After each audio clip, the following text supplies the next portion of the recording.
his time, in his time, he makes all things beautiful in his. Dzina la Tate ndi la Mwana ndi la Mzimu Woyera. Amen. Ndikulandireni abale ndi alongo pano pa Tiyankhuleni Ambuye. Lero ndi la Mulungu lachitatu pa chaka limene mpingo unaukhazikitsa kuti ndi la Mulungu la Malemba Oyera. The third Sunday of Ordinary Time is the Sunday of the Word of God. Tidziwa kuti mwezi wa Oktoba mwazina timalingalira zinthu zingapo: kufunika kotenga mbali pa utumiki, mission in the church, komanso timapempha amayi Maria kuti ayende nafe, komanso ndi mwezi omwewo umene timenera tisinkhe kufunikira kwa Malemba Oyera pakati pathu. Koma poona how congested the month of October is, kwathu kuno ku Malawi tidayika mwezi wa September kuti ndi mwezi umene timasinkha mwapadera kufunika kwa Baibulo pa moyo wathu. Koma ili la Mulungu lachitatu la pachaka limene Papa Francis anakhazikitsa pa 30 September pa chaka chimene timakumbukira Jerome Oyera, chaka cha 2019, mu kalata yawo yotchedwa Aperuti Iris anatiuza kuti la Mulungu lachitatu la pachaka tizikumbukira kufunika kwa Malemba Oyera pakati pathu, ndipo anagawa ngodya zitatu polingaliranso zokambirana za msonkhano waukulu wa mu mpingo otchedwa kuti Second Vatican Council 1965, umene Papa Paulo achi 6 anatsimikiza kuti Malemba Oyera ndofunikira pakati pathu mu zolembalemba zotchedwa kuti Dei Verbum, mawu a Mulungu.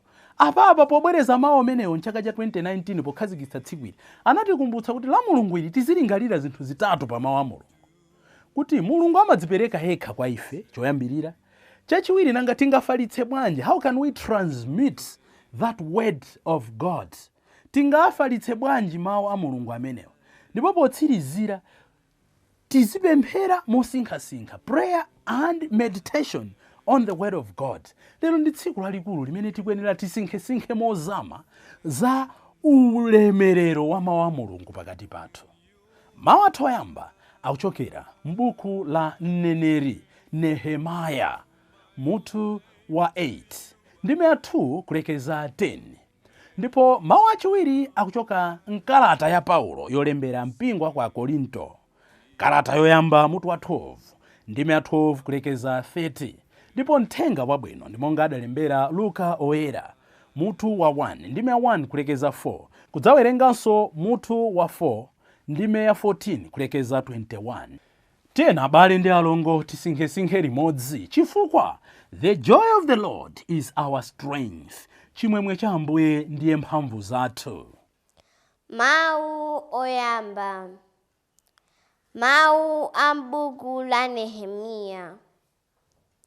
Nehemiya mutu 8 ndime ya 2 mpaka 6 kupitiliza ndime ya 7 kulekezera 19. Pa tsiku loyamba la mwezi wachisanu ndi chiwiri, wansembe Ezara adabwera ndi buku la malamulo ku msonkhano wa amuna ndi akazi ndi ana amene ankatha kumvetsa zinthu bwino. Tsono Ezara adawerenga bukulo, atayang'ana bwalo la chipata cha madzi, kuyambira mmawa mpaka pamasana, pamaso pa amuna ndi akazi omwe, ndiponso onse amene ankatha kumvetsa zinthu bwino,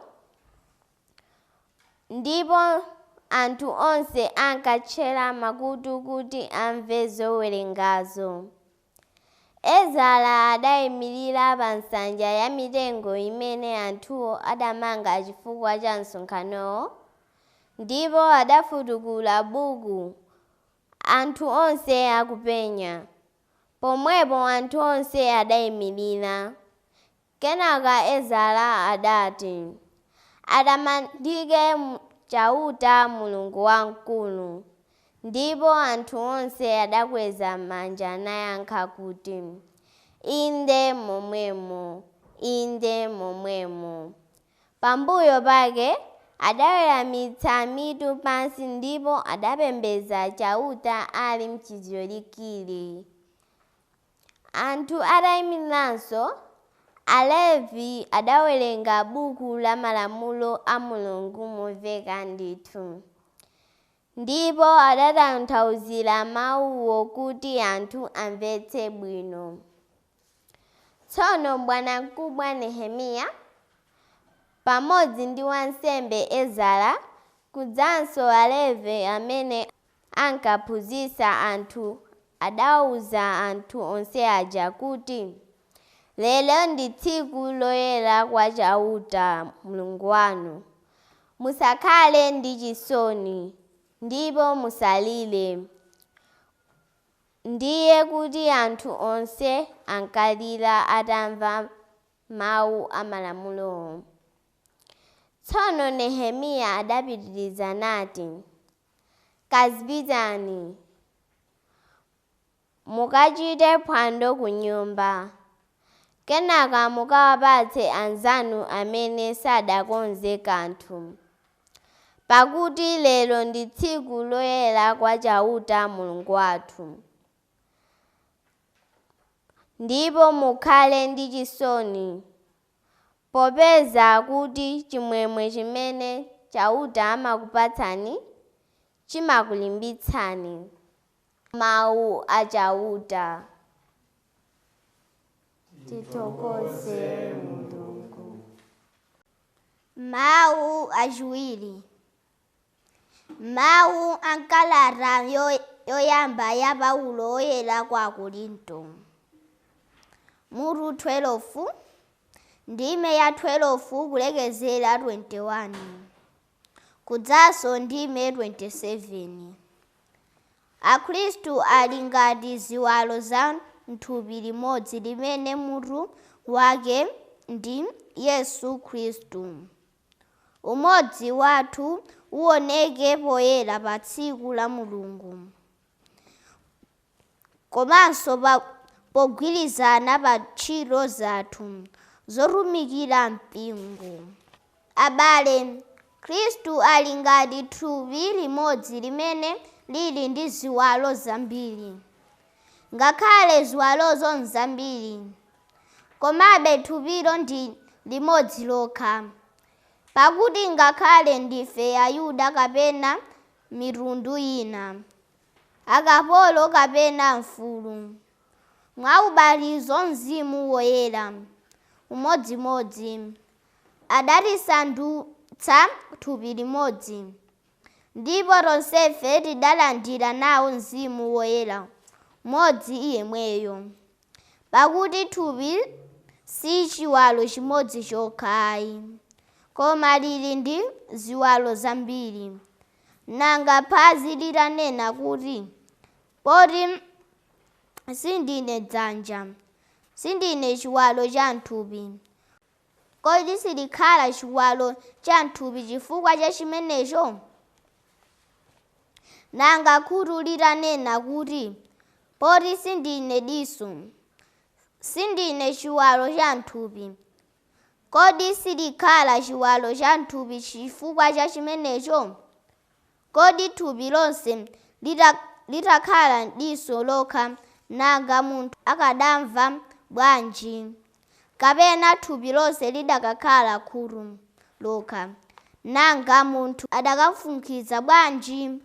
Koma tsopano Mulungu adayika chiwalo chilichonse pamalo pake m'thupi, monga momwe adafunira. Ziwalo zonse zikadakhala chiwalo chimodzi, sipakadakhala thupi konse. Komatu ziwalo zambiri ngakhale thupi ndi limodzi lokha. Motero diso silingawuze dzanja kuti ndilibe nawe ntchito, ndiponso mutu sungawuze mapazi kuti ndilibe nanu ntchito. Tsono nonse pamodzi ndi thupi la Khristu, ndipo aliyense mwa inu ndi chiwalo cha thupilo. Amenewa ndiwo mawu a Ambuye. Tithokoze Mulungu. Ambuye akhale nanu. Mawa muthenga wabwino monga adalembera Luka oyera. Ulemu kwa inu Ambuye. Ateofilo olemekezeka, anthu ambiri adayesa kulongosola mbiri ya zinthu zimene zidachitika pakati pathu. Iwo adalemba zimene adatisimbira anthu oziona chamaso kuyambira pachiyambi pake nakhala akuzilalika.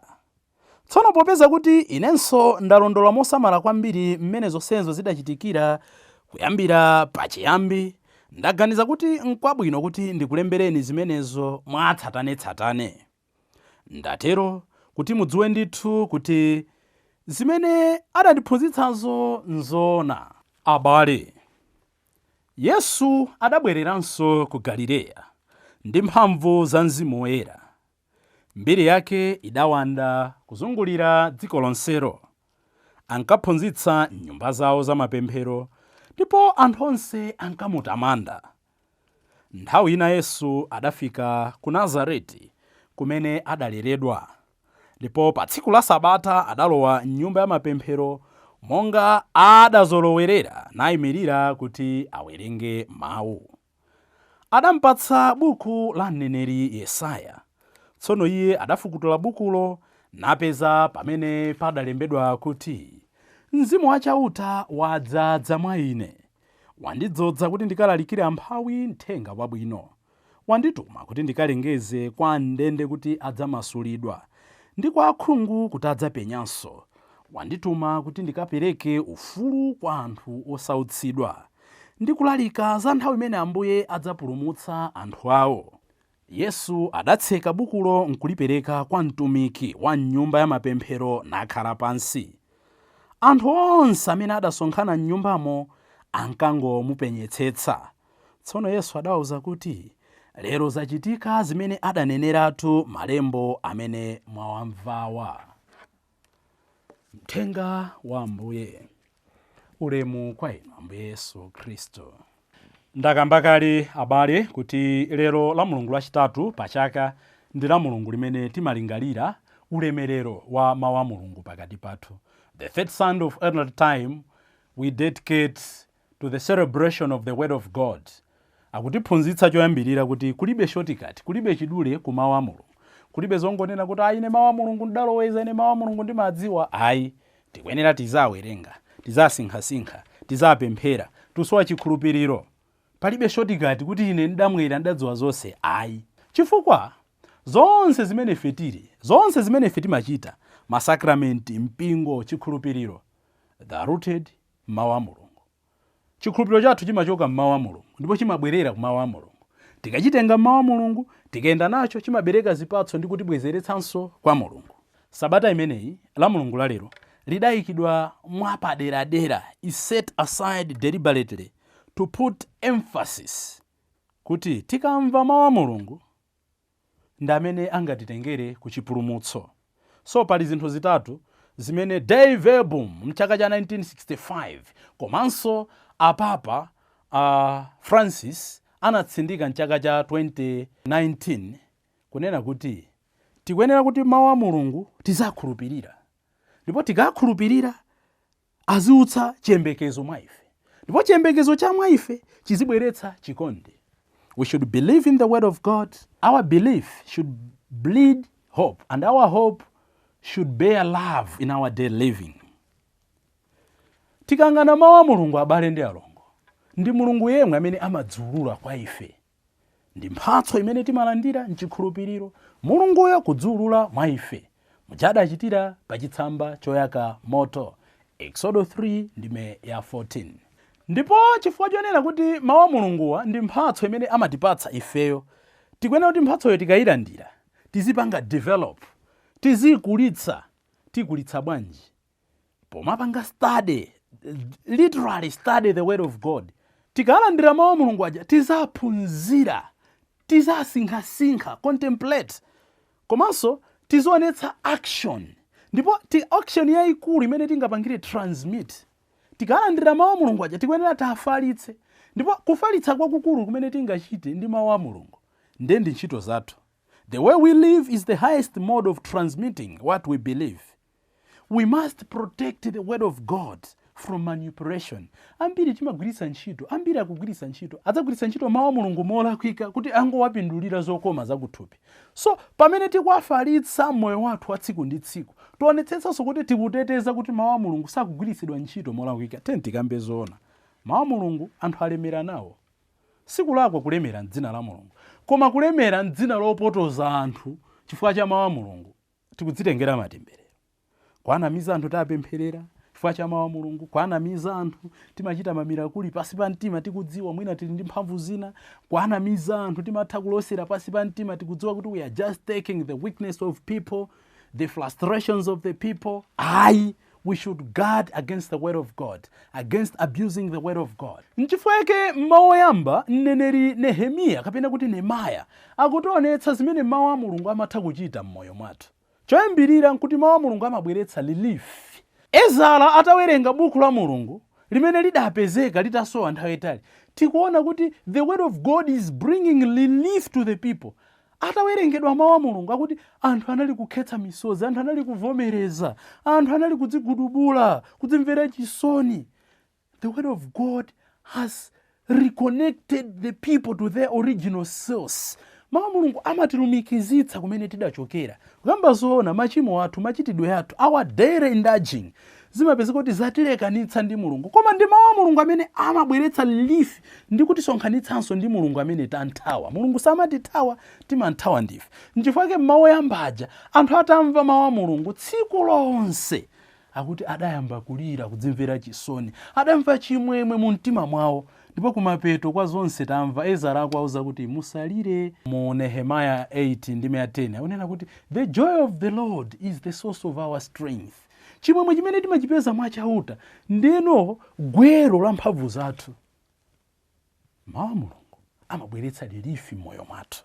Chachiwiri ndiye kuti mawu a Mulungu amapanga fill the void, amachotsa njala zathu zonse, amakhutitsa njala ndi maludzu athu onse. Nchifukwa anthu aja anapeza chimwemwe atalandira mawu a Mulungu. Tikumbukire zochitika pa njira yako Emausi zija.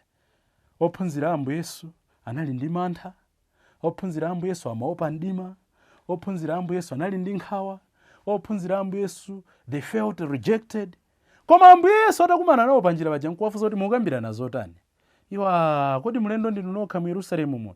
Ambuye Yesu akuti anawatenga kuyambira buku la Masalimo, mabuku a Mose, kuyenda nawo kudzafotokoza za iye mwini. Akuti mpaka mitima yawo inachita kuti pwi.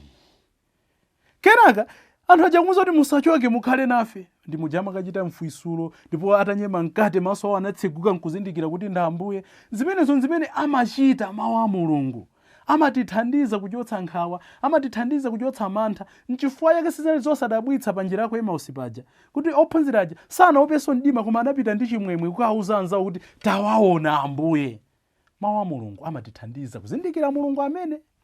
Nchifukwa chake tikuyenera kumakhala ndi nthawi as a community. We must spend time together studying, listening, understanding the word of God. No individualism. Ota ine ndimawerenga ndekha Bible. Anthu aja anasonkhana pamodzi. Osati ife tidaloweza Bible. Anthu aja amasulira malemba oyera and contextualize malemba oyera. We must prepare. Ezara ndi Nehemiah anakonzekera kuti anthu amve mawu a Mulungu. Ambuye Yesu tamva mawu a Uthenga Wabwino kuti adapita nyumba ya Mulungu. Oyang'anira nyumba ya Mulungu anawapatsa mawu. Usanze kuti anakonzekera. Ambuye Yesu anayimirira ndi kuwerenga bwino ndipo anthu anazizwa ndi mmene anawerengera. Pamene amawuza kuti tsono zimene mwamvazo zachitika lero. Mawu a Mulungu tisakonzekera. Tonsefe amene timatenga gawo. Ifeyo amene tupita uchechi inde mpingo pano matilimbikitsa kuti tizinyamula mabaibulo. Koma kuchechi sikongopita kuti basi tikachite study ndiko kamva mawu a Mulungu. Tamva Israeli anapita ukamva mawu a Mulungu. Tigule liturgical calendar. Saturday jatuwerengeretu mawu. Mawu amawo kamba zakuti. Kodi as a family tuganiza kuti mawu amenewa akukamba zoti chani. Nkukambirana. Ukamapita chechi kuja ukudziwa kale. Zimene akalalika ansembe you are just supplementing. Kukonzekera bwino akwaya. Timbe nyimbo zogwirizana ndi mawu. Timbe nyimbo zotembenuza mtima. Osati nyimbo zoti anthu angovina. Ayi tikonzekere ndi mawu a Mulungu si mawu a ine. Ansembe tilalike tikonzekere osakakamba milandu paguwa. Owerenga mawu osachita chibwibwi, werengani bwinobwino sonyeza kuti anthu akukhulupirirani. In whichever way we encounter the word of God, tikuyenera titengeko gawo. Katitengako gawo ngati maso, kangati makutu, kangati manja, kangati mapazi. In whichever way mawu Mulungu atikhudza, we must react. Tikafikitse kwa ena pokalalika ndi pakamwa pathu. Tikafikitse kwa ena powaonetsa, powachitira zimene mawu Mulungu akutipempha kuti tichite. Pomvetsera mkatikati mwa mawu oyamba, tamva kuti anthu aja mawu Mulungu atangotsegulidwa, Ezara atangotsegula mawu a Mulungu, all the people stood. They had respect. Pakati pathu monga amachitira maiko ambiri ku Europe, kuyimirira ndi sign yopereka ulemu. Muja amachitira ku polisi, ku army, ku njuta. Choncho mawu a Mulungu atangotsegulidwa, anthu onse adayimirira kupereka ulemu. Kusonyeza kuti adazindikira kuti ndi mawu a Mulungu. They recognized it to be the word of God, nothing else. How? Pamene anali kuwerenga, tamva kuti ena amanena kuti ame, akudzigunda pachifuwa, kuvomereza kuti awadi ndi mawu a Mulungu.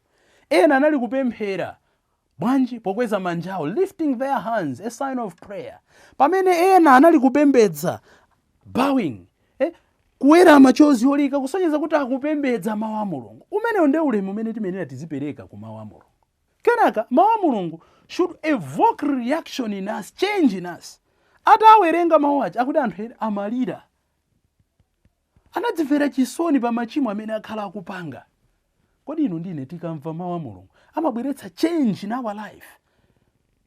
Do the word of God evoke reaction in us to change? Olo tidangoloweza basi.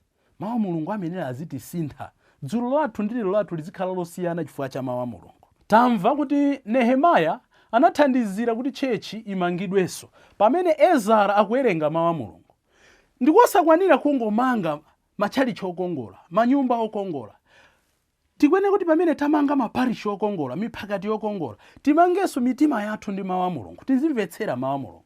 Tisamangokambirana za mapepa Sunday, tisamangokambirana za matargets, tisamangokambirana za mitulo, miphakati mochoyamba kuzikhala kukambirana mawu a Mulungu. Chifukwa tikamanga mitima yathu ndi mawu a Mulungu, ndi pamene tidzamange dziko mphakati parish diocese yooneka ndi maso, chifukwa chonena kuti takhuta kale mitima yathu mawu a Mulungu. Kenaka kupanga dissect further mawu aja, tikumva kuti anthu adamvetsera mawu oyambira mawa ofikira madzulo.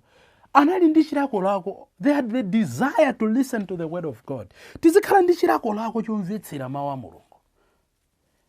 Ena timanena kuti timakhala busy, koma taonana anzathu, they sacrificed their time. Ena anasiya ma business pamene paja, ena anasiya ntchito, the whole day listening, giving God quality time to listen to his word. Ndipo tikamawerenga mkatikatimo, they were willing to sacrifice something kuti amvetsere mawu a Mulungu. Ena nthawi, pamene paja mwina panali nyengo yowawa, weather, ena businesses, ena energies. Pamene tili pamaso pa Mulungu, tizinena monga amanenera Yakobo, sindikusiyani mpaka mundidalitse, mpaka ndilandire dalitso langa. Mawu a Mulungu tizakonda, mawu a Mulungu tizanyadira. Kenaka tamva kuti Ezara komanso Nehemiya analemba anthu ena ntchito kuti azamasulira anthu aja mawu osiyanasiyana, atchula mayina osiyanasiyana pamene paja, Jeshua, Bani, Jerebiya, Jamini, Akibu, Shebatai, Mesaya, ndena otero amene amathandiza anthu aja kuti amvetse. Nchifukwa chachani? Mawu a Mulungu analembedwa nthawi imeneyo mkacha ya anthu ena. Analembedwa mu nthawi yosiyana ndi nthawi yawo. Analembedwa mchiyankhulo chosiyana ndi chiyankhulo chawo, mukacha yosiyana ndi kacha yawo.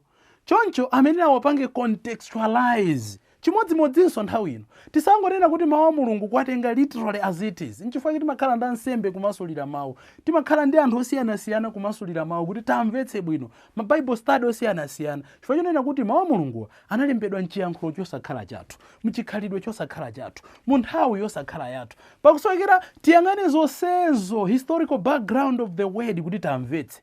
Osangonena kuti ananena kuti diso likolole, ndinanenso ndi ambokolola maso anga kuti ndikhale olungama. Ayi, timvetse zinthu in a context. Ambiri ngati tikusokera masiku ano, ndikutengera zinthu pa mgongo. Mawu a Mulungu anati chakuti, kungotenga as literal as it is. Aya abale tamva zathu anapatsa anthu osiyanasiyana kuti awatanthauzire awathandize kumvetsetsa kuti mawu a mulungu awatanthauza chani, osati the jokes of mawu a mulungu, osati the anecdotes, osati the humor. Kumvetsa mawu a mulungu monga mmene alili mawu a mulungu. Nthawi zina ambiri tikamva mawu a mulungu chimene timagwira ndi zosinjirira zothandizira kuti timvetse mawuwo kusiyana ndi mawu kumene kufunsa kuti munali kumisa lero, munali ku service lero, alalika bwanji, bambo odziwa kulalika, walalika chani, ndipo lero tonse tafani phwete, bambo amaseketsa, koma mwamvapo chani m'mawuwo? Mwangosekaseka, palibe chimene mwapindula. Ife olalika komanso omvetsera, make sure kuti anthu amvetse kuti mawu a mulungu afuna kutanthauza chani m'moyo mwawo. Not the anecdotes, not the humor, not the stories, dramatizing things. Ina mavala saza kuyerekeza kuti mulungu mtima watu. Inde nzofunikira koma the real point izikhala well stressed. Apapa potilangiza ife ansembe tinena kuti maulaliki athu asamachita okhala dzitali komanso zozungulira kuyikamo mabombo oti anthu samvetsa. Let's expound the word of God as simple as possible, stressing the point, nkuthandiza anthu kuti atembenuke ndi kuyanjana ndi mulungu. Chimodzimodzi ife omvetsera, tikamvetsera tikasinkha tikasanthula zonse, nyimbo zokometsera, nthabwala zokometsera kuti timve mawu a mulungu, mafotokozeredwe okometsa kuti timve mawu a mulungu. Finally tizinena kuti mawu a mulungu alero akundidzudzula chani, chifukwa mulungu amakhala akuyankhula kwa anthu ake. Potsirizira tikawerenga kalata yachiwiri ya Paulo yolembera Timoteyo mutu wa 3 ndi 16, muchingereza amanena kuti the word of God should reprove and correct us. Mawu a mulungu azititsutsa ndi kutikonzanso. Izi ndi zimene tikuona mawu athu oyamba.